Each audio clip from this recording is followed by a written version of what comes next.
Hi, I'm Laura Lucarelli. Last weekend, the Libertarian Party of Ohio invited Ohio Ballot Protection to participate in their spring conference as a newer coalition member.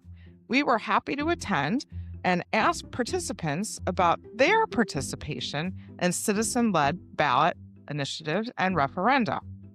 We asked, is there anything you would do to improve the process? And ultimately, who should have the final say, the people or politicians? Here's what they had to say. Hi, this is Michelle McCutcheon. I'm the Libertarian Party's Executive Director for Ohio, and we are here today at our state convention. We are working on all kinds of initiatives to bring more power back to the citizens of Ohio. We really enjoy having you here and being able to explain a process that is purposely convoluted. It is a heck of a process. It is a heck of a process. There are so many layers, so many different angles, so many different kinds of processes of how things get to be on the ballot. And most Ohioans don't have the mental bandwidth with just struggling to survive to sit there and analyze how I do this thing and why this thing is this way. And it's meant to be obstructionist. If you could make a reform to Ohio's initiative and referendum process, have you ever thought about what magic power you might use? I think I would make the, once the ballot language is approved, so before you get your first 1,000 signatures, if you're doing a constitutional amendment, you have to get an okay on your language. Yes. There is a certain initiative who's also one of our coalition partners called the Ohioans to End Qualified Immunity. They have gotten permission and the ballot language approved, and I might be off, 6 separate times. 9. Oh, 9. Sorry. Okay. 9. 9 times where they have gathered signatures, submitted it, and they've said, no, got to start over. Yeah. And ending qualified immunity for our elected officials so they can be held accountable, because this is not just for officers, this is for anybody who is in those roles, would be huge for people to feel heard and supported and safer in our state. I'm Cassandra Fryman. I am the mayor of the village of Plymouth, and I am running for Huron County Commissioner this fall. I am also the political director for the Libertarian Party of Ohio. And I just wanted to talk about ballot access reform and what would make it easier and fairer. And the most obvious ones would probably be lowering the signature threshold and extending the amount of time that you have to gather said signatures so that people can actually get out there and grab the opinions and approval of people who are wanting a change and making it necessary. Can I ask, have you ever been involved in a ballot initiative, either signing, collecting signatures? Several times. Can you talk about that experience? Sure. So I have collected signatures for ending qualified immunity. I have collected signatures for the marijuana referendum. So I have experience with collecting them as well as for candidates to get on the ballot as well. And that is never an easy task. Why do you do it? We have politicians that are supposed to be, working for the people. Why do people go through an initiative process? For the same reason that I ended up getting elected to office is because the changes that we need to happen in our state are not being done by those who are sent to represent us. And it's just another way to make that happen. I'm Bill Ferry. I'm from Bay Village, which is in the Cleveland, Ohio area. I wanted to ask, who do you think should have the ultimate say? Voters or politicians? Well, that's easy. Just as the people that a president hires work at the will of the president, politicians work at the will of the people. We have the final say in everything, or should. So, Bill, have you ever been in a position where somebody's offered you a petition to sign to get something, an issue on a ballot? Oh, yeah, many times. Yeah. Strangely, usually liquor laws. But yeah, that's the citizens getting together and say, what shall our neighborhood be like?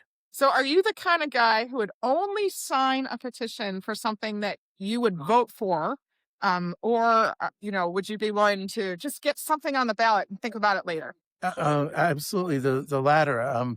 I've signed petitions before just thinking that this should go before the voters because it's their world, not the politicians' world. Yeah.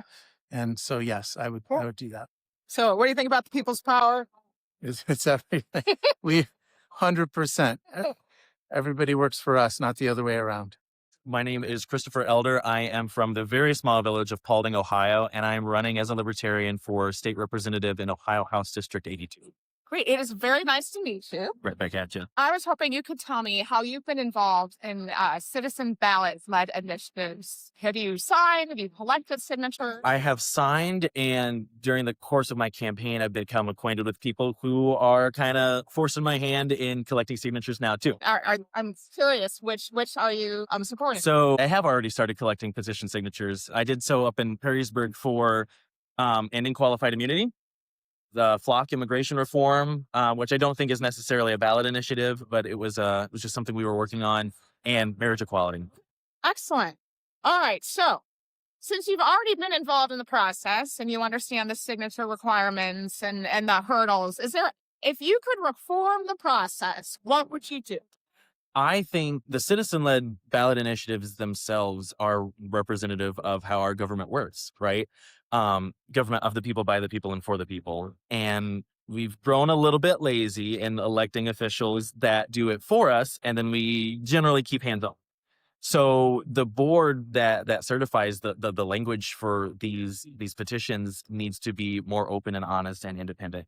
So instead of the Secretary of State, who is party specific, and whether that's my party or a different party, anybody's party, it needs to be more independent. Because what's the point of having a citizen-led ballot initiative if the elected officials, people in power, are the ones deciding how it's going to be presented to the rest of the voters? Right. So yes, we definitely need a more citizen, independent oriented board that approves the language for that, rather than somebody who gets to control the narrative based off the people. Okay. So here's a leading question you'll enjoy. So in the end, who should have the final say? Politicians or the people? The people, of course. Yeah. I'm Zach Hall. I am the 2026 LP Ohio Convention Chair, and I am also running for state representative in District 43 up in Toledo, Ohio. Well, thank you for a minute to talk to us about direct democracy. Tell me who you think should have the final say, politicians or the people? The people. Point blank stop. The people. Politicians far too often like to think that because they're in power, they have more control over us. And that's just not the case. We have a power that can shape our democracy and our country, and that is to vote. And that is why we need to get out and vote this year, next year, and the years after, because if we don't, we get those politicians who don't care and they just stay entrenched, and then our rights dwindle, and ballot protection and ballot access, it gets taken away from us, and that's not what we want.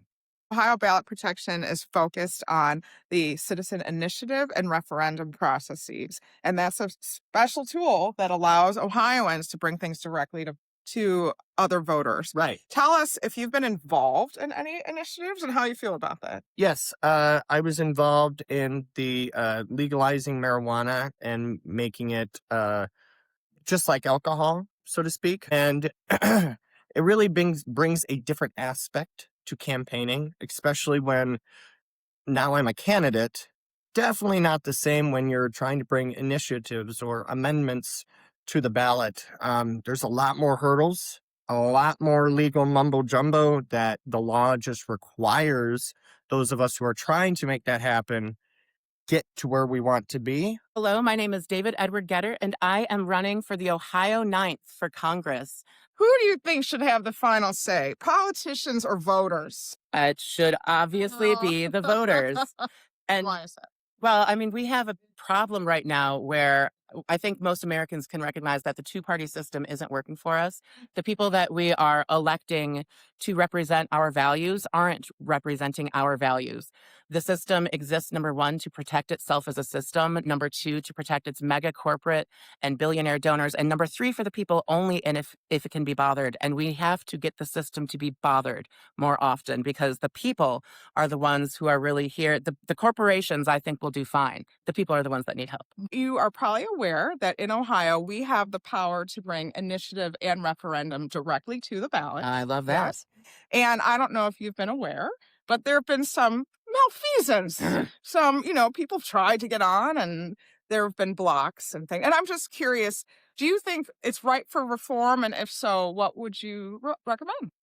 I mean, we absolutely need structural reform. And when we talk about like the system that has evolved to protect the system, that's what we're talking about when we're talking about citizen-led ballot initiatives or third parties or anyone trying to get ballot access who is outside of that system.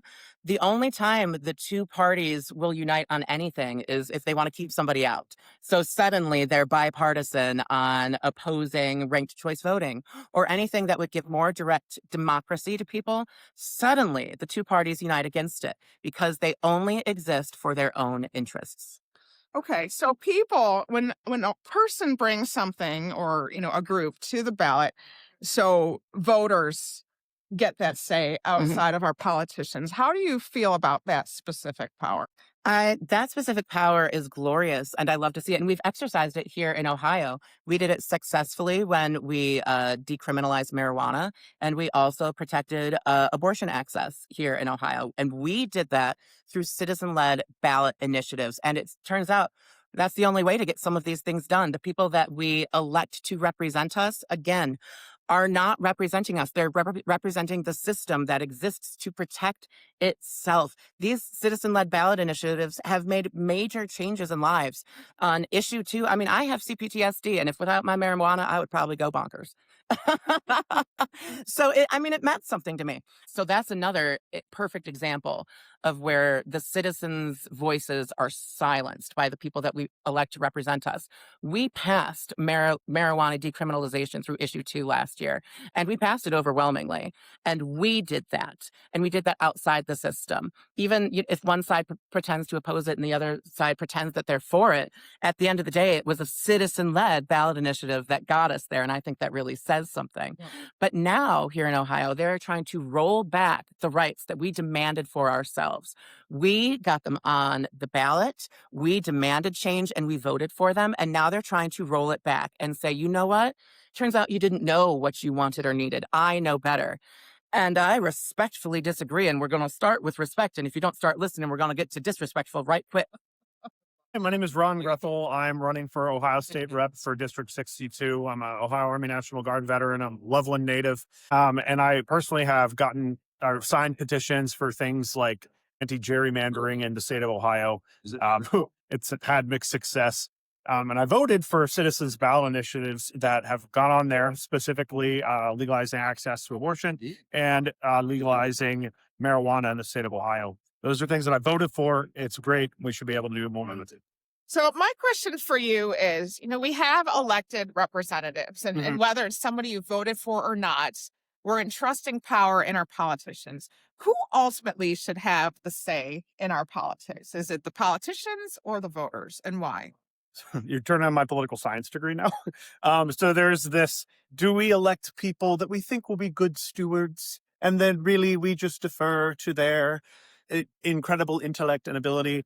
I hate that view on elected officials. They're there to work for us and to do the things we ask them to do and to respect our decisions, especially on things that we voted on directly. They should respect that. They don't know better than us. I'm Jennifer Creighton. And where are you from, Jennifer? I'm from Columbus, Ohio.